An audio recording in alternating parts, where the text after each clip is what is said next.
Assalamualaikum, selamat datang buat teman-teman yang baru saja bergabung. Jangan lupa klik subscribe, agar kalian tidak ketinggalan informasi bansos dari channel ini. Buat teman-teman yang sudah subscribe dan like video ini, saya ucapkan terima kasih. Semoga kalian sehat selalu, dan dilancarkan rezekinya. Amin ya robbal alamin. Assalamualaikum warahmatullahi wabarakatuh. Selamat sore dan salam sejahtera untuk kita semua. Bapak Presiden, serta Bapak Ibu dan saudara-saudara sekalian yang saya hormati, izinkan secara singkat kami menyampaikan penyaluran bantuan sosial yang melalui Kementerian Sosial. Tapi sebelum itu, kami ingin menyampaikan sedikit tentang bisnis proses untuk peningkatan kesejahteraan sosial sesuai dengan arahan Presiden. Kira-kira bisnisnya seperti ini, Bapak Ibu sekalian. Jadi, sudah beberapa kali disampaikan oleh Presiden, pengentasan kemiskinan untuk meningkatkan kesejahteraan sosial itu pertama-tama ditentukan oleh data.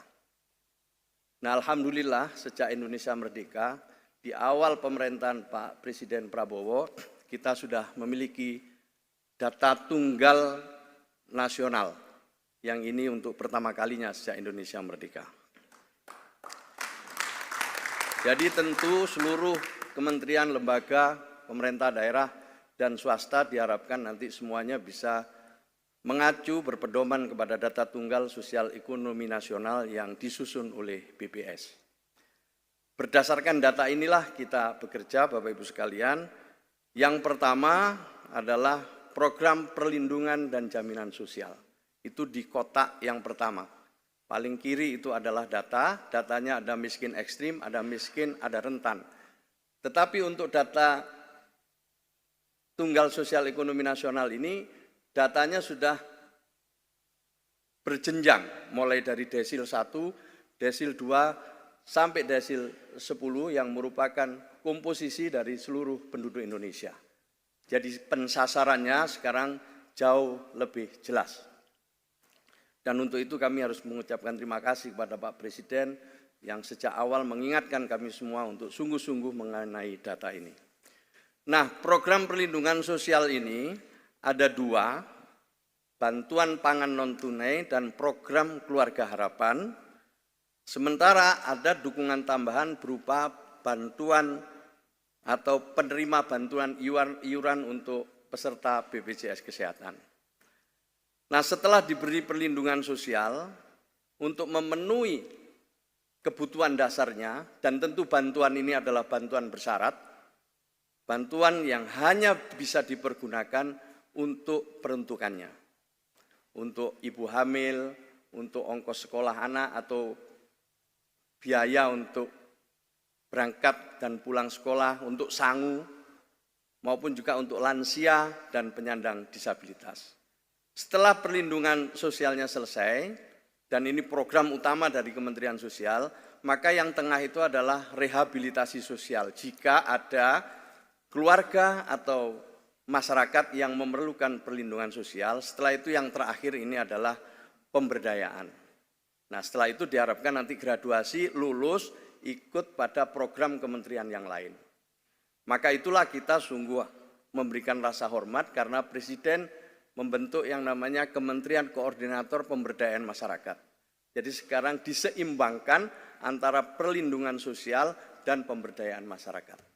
Sesuai dengan undang-undang, maka pendekatan kita dalam mengentaskan kemiskinan, meningkatkan kesejahteraan sosial adalah terarah, terpadu, dan berkelanjutan.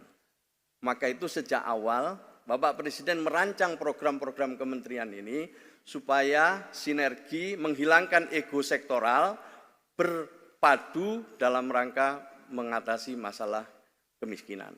Maka tidak kurang sekarang sudah ada 2 Inpres yang dikeluarkan. Nomor pertama Inpres nomor 4 tahun 2025 tentang data tunggal, dan yang kedua adalah Inpres nomor 8 tahun 2025 tentang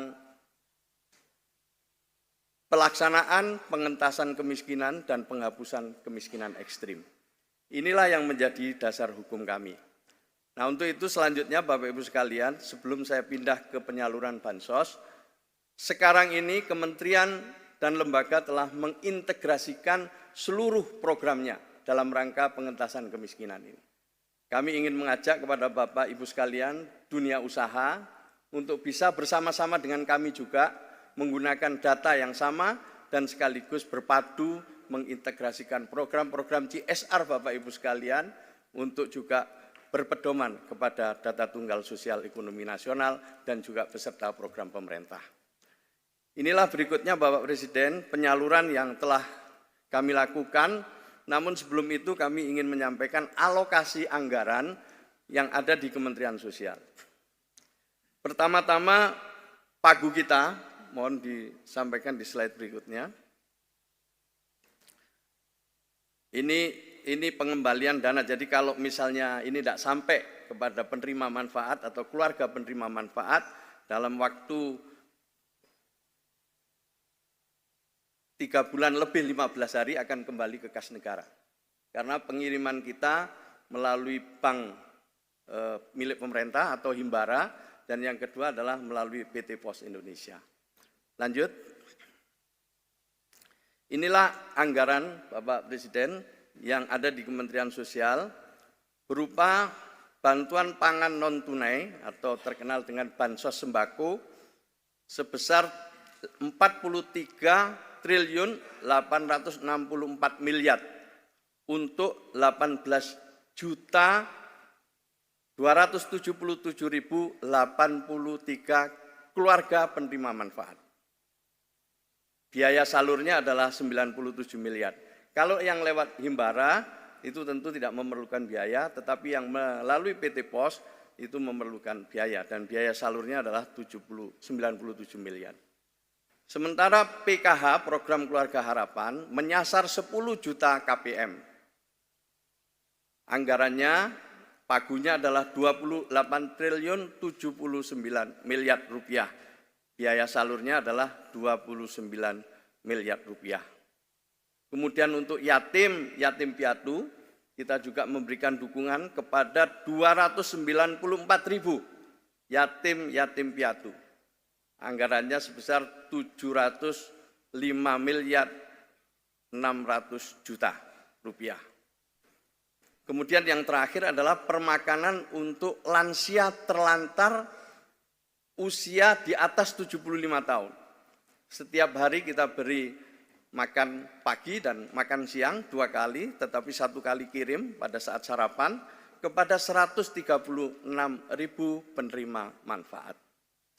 Total jumlahnya adalah 74 triliun 769 miliar. Menyasar tidak kurang dari 20 juta KPM lebih. Di sisi lain, Bapak Presiden, kita juga memberikan bantuan kepada mereka yang disebut sebagai penerima bantuan iuran, di mana ini adalah iuran untuk BPJS Kesehatan sebesar 42.500 per bulan kepada 96.800.000 jiwa. Anggarannya sebesar 48 triliun 787 miliar. PBI ini berasal dari usuran seluruh kepala daerah, bupati, wali kota, kemudian kita asesmen, setelah itu kami tanda tangani dan kita kirim kepada kementerian atau Menteri Kesehatan, oleh Menteri Kesehatan setelah itu akan dibayarkan kepada BPJS Kesehatan. Jadi kalau dijumlahkan ini sekitar lebih dari 120 triliun. Itulah yang dari Kementerian Sosial, tetapi tentu ada program-program bantuan sosial dari kementerian-kementerian lain yang seperti pernah dikutip oleh Pak Luhut itu lebih dari 500 triliun. Mungkin ada subsidi listrik dan lain sebagainya itu kalau dikumpulkan. Jadi dukungan pemerintah cukup besar di bawah kepemimpinan Bapak Presiden Prabowo. Dan sebagai penutup saya ingin menyampaikan salur tahap pertama Bapak Presiden. Kami sudah menyalurkan tahap pertama dan itu artinya ada 25% dari seluruh anggaran yang kami miliki sudah kami salurkan. Slide berikutnya.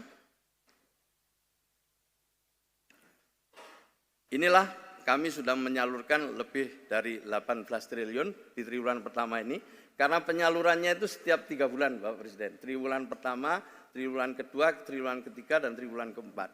Untuk triwulan kedua, insya Allah di bulan Mei atau Juni, akan kita salurkan dengan menggunakan data tunggal sosial ekonomi nasional. Demikian sedikit laporan dari kami Bapak Presiden, selebihnya kami mohon arahan lebih lanjut. Matur nuwun, wassalamualaikum warahmatullahi wabarakatuh.